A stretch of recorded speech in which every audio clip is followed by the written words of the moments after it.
this is M4J Watt Replays, and today I'm doing my first review. And I should have done it like almost a month ago, but never got around to it. Didn't have the battles, just didn't get around to it. So it is the P.43/06 Anniversario. I don't know if I pronounced that right, but I'm just going to go with it. This tank is pretty much a slightly better version of the P.43. It has a little bit more maneuverability, a slightly more horsepower, engine with a little more horsepower, so it can go a little bit faster, but not much. The reload time is pretty much the same, has the same 90mm cannon that penetrates 140mm. It's not too great at snapshots. The accuracy and dispersion, I don't know why I said accuracy and dispersion. The accuracy and the aim time, as you can see here, aren't the greatest, but you can manage to get some shots like that. And the armor is very, very troll on this. It has 100mm of turret armor, and you can see that we are bouncing pretty much everything right now. 80mm of sloped armor, 100mm of turret armor, it can actually get surprising bounces. And like I said, it's really not too bad. It's a good tank. It's not the greatest. You will probably lose in a 1 versus 1, but it's not that bad either. It's best, I would advise using it and like the P.43 BIS, and that would be to mostly provide second line fire support and flanking. Now, again, it's not advised to brawl, but you can do it occasionally, especially on the mediums and light tanks with lower penetration, such as the Leopard, for example, because it will have a very tough time penetrating you. But yeah, on the whole, it's a very good tank. It's not as good as some other tier 6s, but it is, well, let me rephrase that. It's a decent tank. Not great. It's good, but not great. So, we're on the battle here. As you can see, we're working this ridge line here, and we are getting some nice shots on these tanks. And 140mm of penetration is not that bad, and we actually managed to get our second kill clearing this KV-2. And we're going to get one more kill and clear this P.43, and unfortunately, we do lose this battle. If I had stayed on hill, we probably would have won, but we do lose. And I was going to come over to this SU, but I'm realizing that KV-1S will be able to get a nasty shot at me, so I better wait on this SU to come out. Unfortunately for me, this SU-100 is a very good player. I looked at his stats afterward, and he was pretty good. But the armor on this thing is very, very troll, because we just bounced a KV-1S shot. Fortunately, we can't bounce the SU-100mm, or the SU-100's 122 as well. And we're just going to come forward. We should have scoped in. I don't know why we didn't. We just didn't scope in. So, fortunately, the KV-1S shoots his high explosive and the SU low rolls. We go to ram him. I don't know why exactly I rammed him. And I should have kept pushing him, but we backed up. And otherwise, I might have been able to clear this SU before this KV-1S takes me out. But that's just not going to happen. So, it was a good battle. 3 kills, 2,500 damage. Even if it was a loss, it was not a bad battle at all. We actually blocked 785 damage. So we got 1,000 XP from that battle. And this tank actually makes decent credits, but it's not great. So we go on Black Goldville next, and this was a victory. And they've got 2 other P.43/06s, and we are going to go to base A. I think it's kind of strange. This map, Black Goldville, it has kind of changed, because it used to be everybody would go base C. Now it is like everybody will go base A. Like if one person goes A, the whole team loses the battle or something like that. It's really peculiar how A is the dominant side of this battle anymore. It's just like C doesn't have enough cover for the heavy tanks anymore. But so we come up to the caves, as everybody calls them, even though they're not really caves.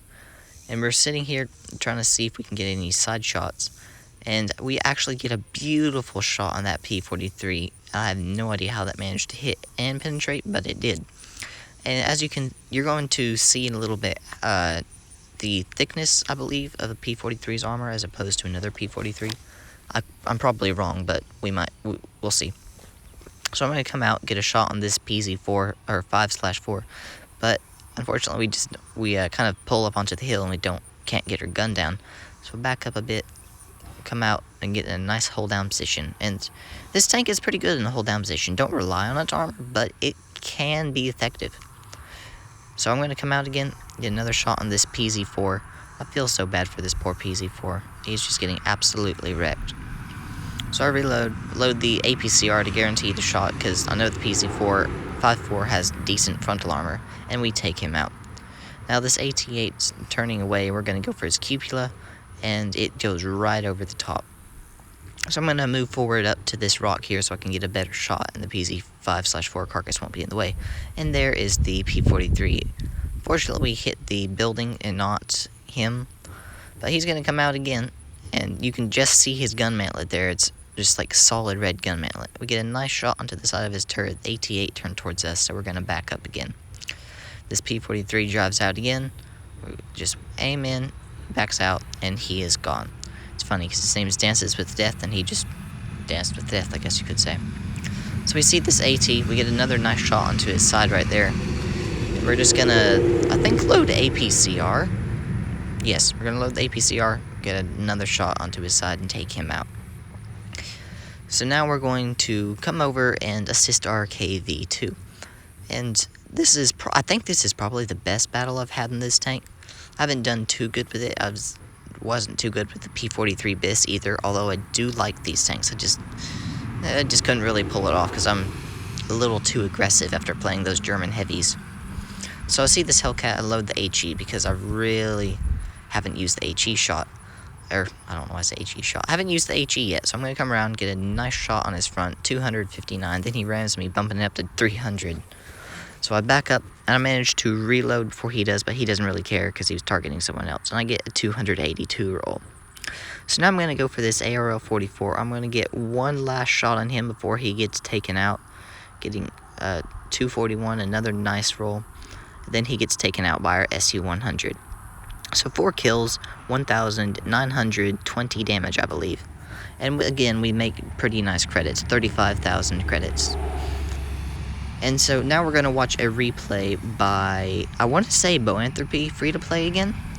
I am not for sure, I don't remember the name. But I'm pretty sure it's Boanthropy, free to play, and this is a very good replay. So he is going to go the medium side and his P.43. And again, the P.43 is really good on these hills. I don't know what MT was trying to passive spot. Unfortunately, just the MT-25, it's not really good a passive spotter because it has a terrible view range. I mean, it's a great light tank, but it's got a terrible view range. So he comes up here, sees this Type 58, gets a nice shot on him. Unfortunately, he gets shot as well. But it damages the turret ring of that Type 58. In this plane, I've always thought this position is somewhat amusing. Oh, I take the back, not going with the free to play, King J510. So he's coming up. He is going to go for this T-34 over here. Gets a nice shot on the turret there, and he's going to back down and wait. He was a little too aggressive in the beginning, as you will see, because he loses almost all of his health. But it's a very, very nice win at the end. So he's going to come around and go for this P.43 BIS.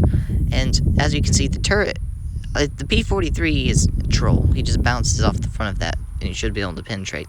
Takes a nasty shot from the Type 58, and he's going to back up, wait for this P.43 to come out, which he does. Although, I don't think he's going to go for that. He's going to go for the Type 58. But he's not even going to shoot him. He's just going to back up and go over this hill, which is the smart thing. It's been a while since I've watched this replay, so I apologize if the commentary is not too great on it. But he comes over, he goes for that T-34, he misses. He's just going to back up for the reload.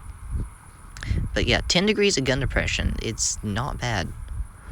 And then he comes out, just can't get his gun down enough. There's the Type 58 who is not paying attention, he just doesn't want to know him. He's going for the other tank on his team. And he's going to, I believe, push now. But yeah, he's at really low health, 365, and he takes out this Type 58. He's going to back up, and it is currently at 4 versus 5, and this P.43 is just absolutely going to get wrecked. The M6 high rolls and takes him out. So they still have a lot of tanks. As fortunately for King J510, their KV-1S is not using the 122 millimeter. He's going to come up, he's going to take this KV-1S out and back up, and the AT-8, there's another AT-8, bounces off of his turret. So this T-150, he comes out, takes out the PZ-4G, and now he's going to try and come around and flank this T-150. The T-150 he's just going to back up and leave him alone, because he knows the T-150 is going to get wrecked, but he's thinking about it, and he's just going to go ahead and take him out. So he's going to come over here and come back up onto this hill and target this AT-8. Goes for the cupola. Unfortunately, he manages to get that shot in. T1 Heavy is just kind of sitting there. And the bad thing about the ATs is they're massive cupola, as everybody knows. So he's going to get another side shot on this AT-8, gets a low roll, and that puts him at 2,092 damage. Now this T1 Heavy is going in full yellow mode, and he's just trying to get out of here and get away. His M6 is at a one shot. Fortunately, the M6 also gets taken out, I believe, by the AT-8. Yes. And so now it is a 2 versus 1. And if each one of these tanks gets a shot on him, he is going to die. So he's going to back up. He gets a nice nice shot on the T1 Heavy. And now I love what he's going to do here. He's just going to back up. He's going to let this AT-8 come over the hill. And watch what he does. Scopes in. And he shoots the track. And this AT-8 is absolutely helpless. He cannot do anything. And he just comes around to the back, shoots his engine, and I feel so bad for this poor AT-8. There's just nothing that he can do. But yeah, I love that he just sat there and waited for the AT-8 to come over. Very smart thing. He says GG, takes out this AT. Well, not yet. Raises his gun first. And now he takes him out. I just felt so bad for that poor AT-8. So he got 5 kills, 2,900 damage.